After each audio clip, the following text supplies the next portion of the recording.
They abandoned the place mga around 1768 and stayed here for a long time. But abandoned again kasi World War II at that time. Oo nga. So dito sa bahay na to makikita natin kung kailan talaga itinayo ang bahay. Yes! Ano? Pang-wash ng face. Face nila.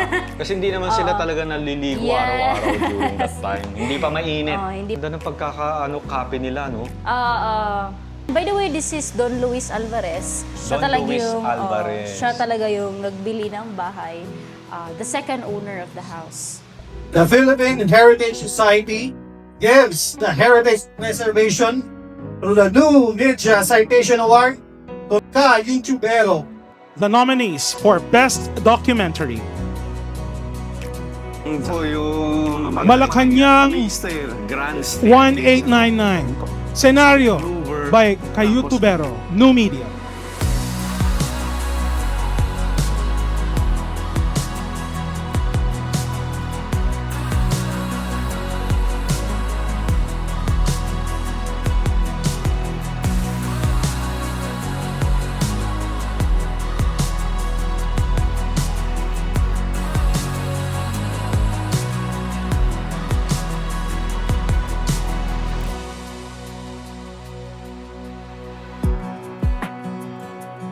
Okay, so yan yung Heritage of Cebu Monument.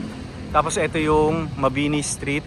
Ito yung Suluetay Street. Yan. Kung saan naroon ang Jesuit House. Okay, so ito yung isa sa mga lumang bahay na makikita dito sa Cebu City. Ang Jesuit House. Itinayo 1730. Ayan.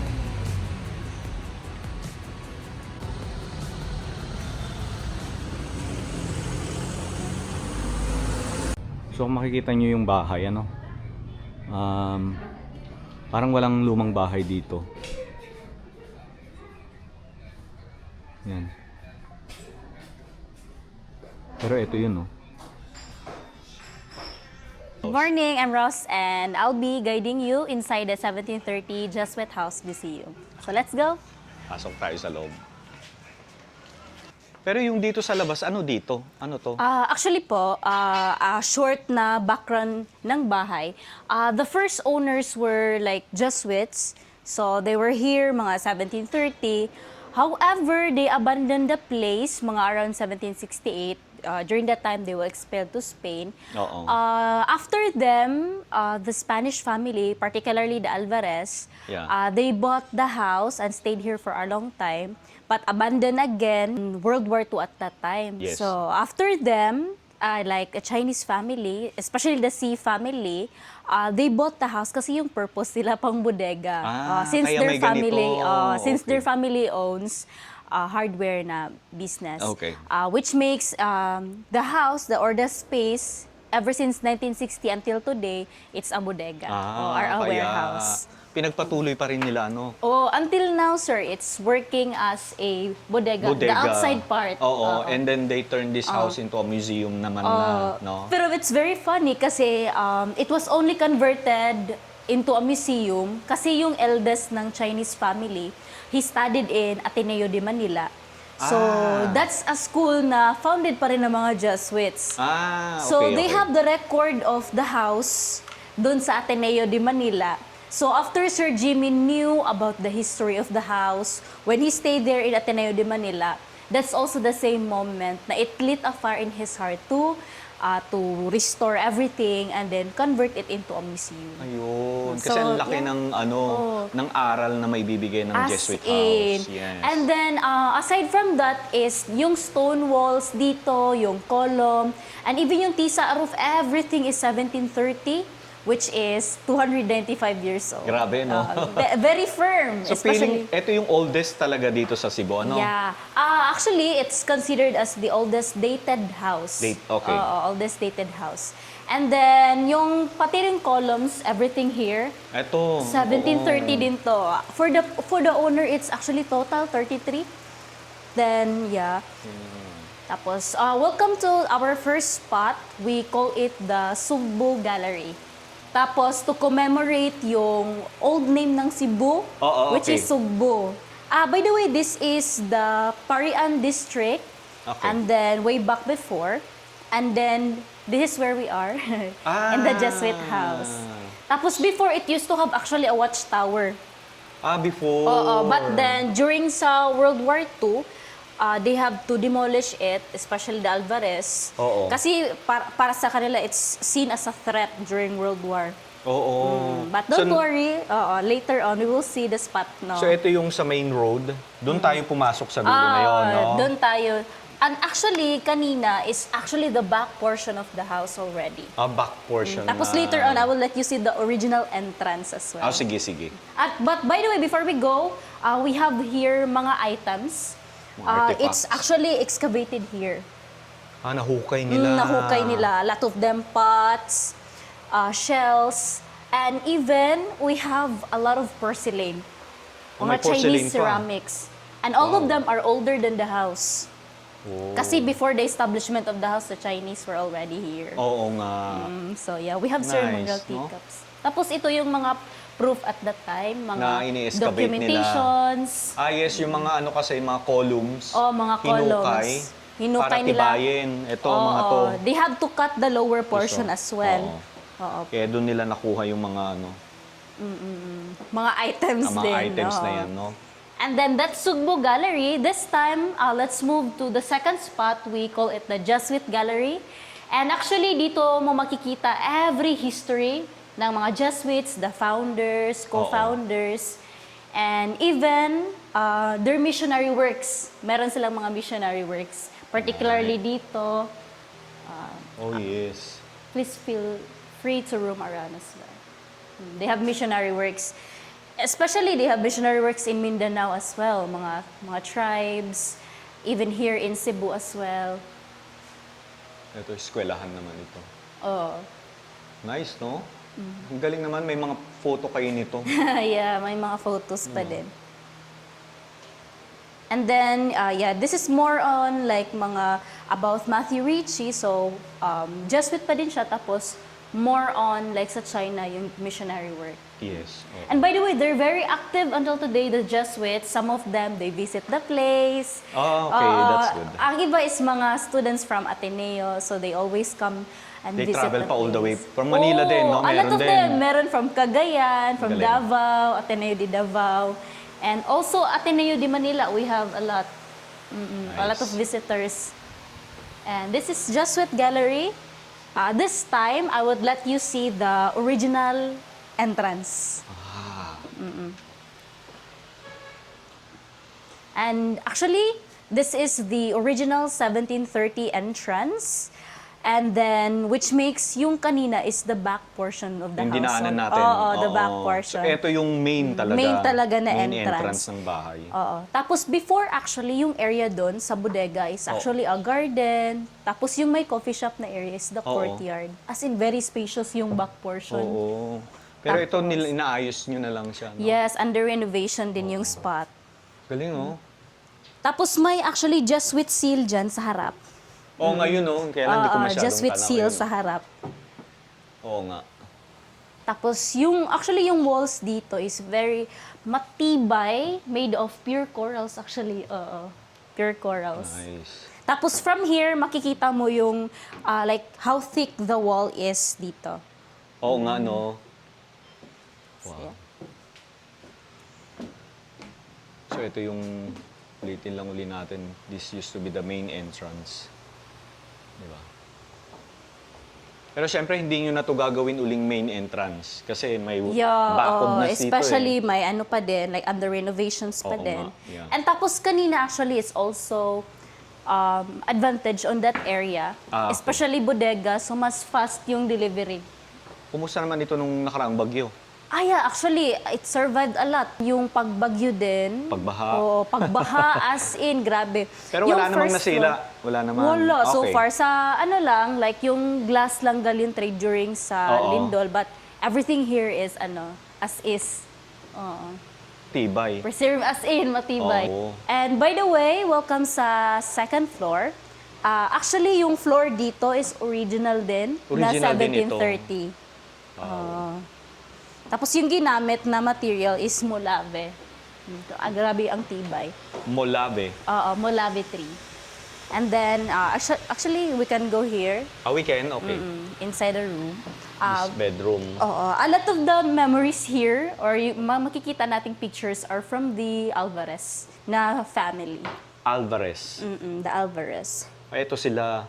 Where they from pala? Dito talaga sa Cebu, no? Actually, Originally? some of them are like from Spain talaga. Ah, okay. Pero yung nakabili ng bahay na si Don Luis Alvarez, ano na siya, like mistizo. Mistizo na. Half Spanyol, half Pinoy na din. Feminine din, Arnola, the basin as well.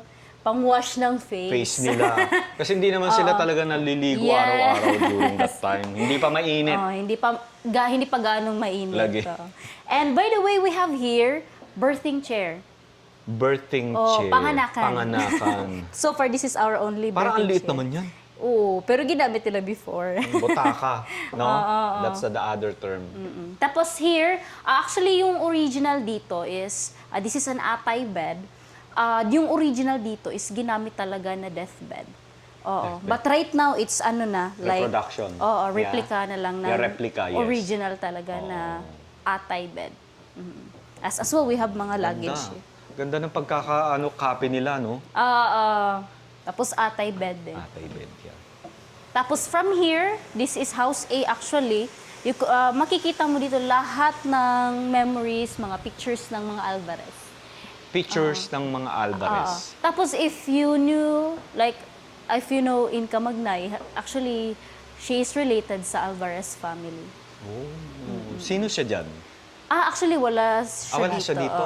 Like, para ano na lang, like, but she has his roots here. And by the way, this is Don Luis Alvarez. Don Luis Alvarez. Siya talaga yung nagbili ng bahay. The second owner of the house. Tapos the rest is ano na, like, mga granddaughters. Siya na yung second owner. Second owner na. After the Jesuits. And then, yeah, we can... Dito naman tayo. Ito naman, By the way, here, dito namin nilagay every collections namin. Pero ito ay collections na ng mga owners. oo. Like, especially the current, si Sir Jimmy. We have here different generations of camera, typewriters, and as well as telephones. Tapos we have jukebox at the back. Oo nga, no? We have The jukebox. jukebox. Yeah, pwede tayong, we can take a closer look.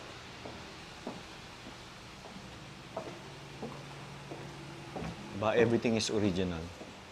Everything are original. Ito, jukebox. Jukebox. Mga 19 ano yan?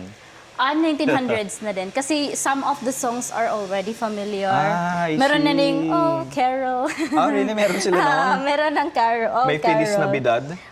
Tapos meron na silang One Last Cry, which is... Oo nga. One Last Cry. I will All for always, love. all this time, Can't Stop a Heartbeat. So yung mga songs dito is Naabutan ano mo ba yung mga yan? mga songs na ni Lolo. Like everyday na pinaparinig. Pinapatugtog, oo. Pinapatugtog ni Lolo, oo. At least so some of the songs familiar na din. Oo. Pero lahat ba ng gamit dito ay gamit ng Alvarez? Yeah, actually, especially sa second floor, not all of them are for the Alvarez. Some Okay. are already mga add-on collections na, Oo, collection ng add-on na lang. current, Yeah. collection ng current owner. Okay. Ang laki ng butaka na to. Ito ang butaka talaga. By the way, that chair is ano na, like, for relaxing na lang na chair. For relaxing na lang. Pero para to. siyang ano, Siyempre. parang panganakan ng design. Oo. Ang laki. Okay. So dito sa bahay na to makikita natin kung kailan talaga itinayo ang bahay. Yes! Right now, before we go Ayun. sa House B, we have that seal. It's very important kasi that's a proof na yung bahay talagang from 1730. Yes. Anyo is year. Year. So, year 1730. 1530. Diba? Hindi nila binurayan, syempre, ano yan eh. Hopefully, Kumbaga, ma-preserve pa din. Oo. Diba? And that's entirely House A. And by the way, this is House B na part. Ito naman yung House B. Ang laki ng bahay, ah. As in, malaki. Very spacious. Oo. And then, we have here the dining room area. Oh, may dining room pa sila. Tapos, actually, previously, it's the demolished watchtower. Dito yon. Dito yun na spot. I And then, the see. one na nag-convert into dining room is the third family. By the way, this is the third family. Sila na yung third. The C family. And they have also mga items like old cash register, Oo nga. Siopaw steamer. Siopaw steamer. Nice. Siopaw steamer. And then, also, let's not forget the kitchen. Filipino Dito yung traditional tower. kitchen. May tower pala ito noon. Alin no? Before, Ito yung tapos kitchen ninyo. na-demolish. Yeah, we have the Kitchen kitchen. nila noon. And then, we have items here as well. Ice crusher for halo-halo. Halo-halo, yes. May weighing scale dito. Hindi. Coffee grinder din. Meron din? We have yeah, coffee so, grinder. We have coffee grinder. And the rest is mga storage, mga jug na for water. We have a lot of jug. Tapos mga pots din, daabuhan set up. Siyempre, ito yung memorable sa atin, no? Pagluluto sa kahoy, no? Oo, daabuhan set up as well. Oo. Nice, nami-maintain nyo yung bahay, Yeah. no? Nami-maintain ng mga owner, no? Oo, na-preserve din. Thankfully. Ang laki nito. So dito wala na dito. Part na ng kitchen yan. Part na ng kitchen. Tapos we have also the comfort room on that side. Pero lumang comfort room? Hindi na. Hindi na, bago na. From the family na. From the family na, okay. Like same year ng pagka-build ng Oo. spot. Like convert into dining room. Okay. And by the way, this is the azotea part. Azotea. Naging living room ng mga Jesuits before. And then we have here, dito actually, the bodega part. Yan na. Actually, that's a garden before. Spacious. Tapos yung may coffee shop na area and even dito na spot is actually courtyard. So, Oo. grabe mahangin talaga before. Nice.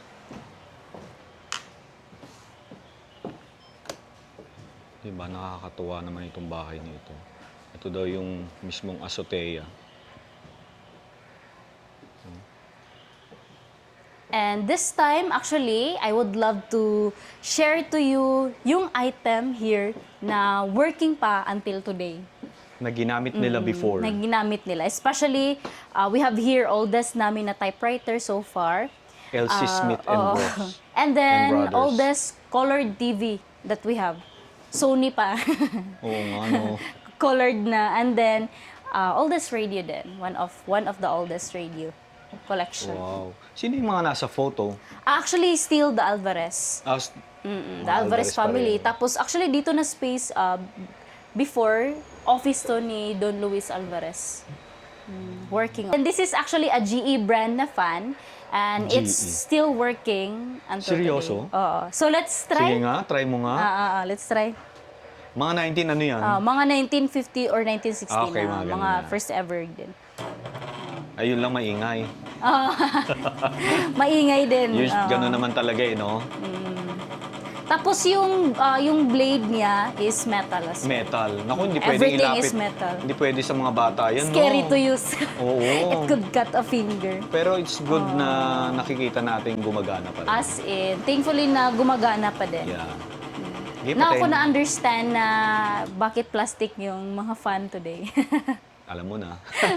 Para hindi makakat ng Oo. finger. Especially for kids. Yes. Tapos, before we end, actually, we have one spot. It's soon to open pa. But I would love to show it to you. Pero hindi pa tayo bababa, no? Actually, bababa na. We have here, dito namin nilagay every like mga ceramics na collection na nakuha pa din dito. Oo. Na-excavate pa rin dito. Pero hindi pa to open. Yeah. But we allow some of the visitors to take a look. Here. By the way, dito namin nilagay yung mga ceramics din, a lot of the porcelain, mga 1500s Na pa din, nakuha. na nakuha dito, sa mismong spot dito. And meron din kaming sample ng excavation site. Sa tingin mo, yung mga nakabaon na yan dyan after World War or before World War pa? Actually, mga ano pa yan, 1530. Oo, 1530. O kasi malalaman nila no, oo, sa study. 600. And the Oo one nga, 1580. the one who examined it is a ceramic specialist from China. Oo nga, may mga number. Ang galing May ng mga mga ano, no? number. Ang galing ng mga Tapos, nag-aaral ng mga ganito. Yeah, at we have to submit it also to China. Yeah, okay. Yung talagang specialist sa To ceramic. confirm na yun to yung confirm taon. what year. Oo. But actually, that is much older. Mas older pa to sa bahay. Wow. So, before World War II, meron na. Before World War. 1530, 1640. Galing, no? So, amazing. And then also, we have like kasi na-excavate din naman lahat, one of excavation site namin. Oh, here? Oo, dito. Oo nga. Bakit siya inuhukay ulit? To make it, matibay yung pundasyon. Especially yung lower portion niya. And then, thankfully, during sa excavation nila, they have identified actually a lot of items. Oo, syempre, oo. And then, yeah, feel free to, Pwede ako lumapit, ah. Oh, yeah, pwede. Oh, here. Di ba? Kailangan talaga nilang hukayin kasi yung yung kahoy na yan, kailangan nilang simentohin dahil marupok na para mas mag-last yung kahoy.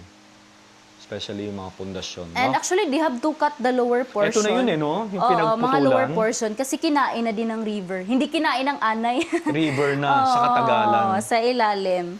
But still, as Pero in ano very, na to, parang bato na yata itong mga very to. firm pa din. Yeah. Even yung lower portion. Tapos, after nila na cut yung lower portion, nilagyan na nila ng semento. Semento, yes. Para mas Pero sa mag-last. second floor kanina is ano talaga? Same na ganun pa din. And by the way, we have also here the ceramic production process, tapos mga maps kung saan or where the ceramic came from. Galing ng mga nagbuo nito. This is di ba? Private museum ito, di ba? Hindi siya under ng local, no? Private museum. Private owned. Private museum. owned.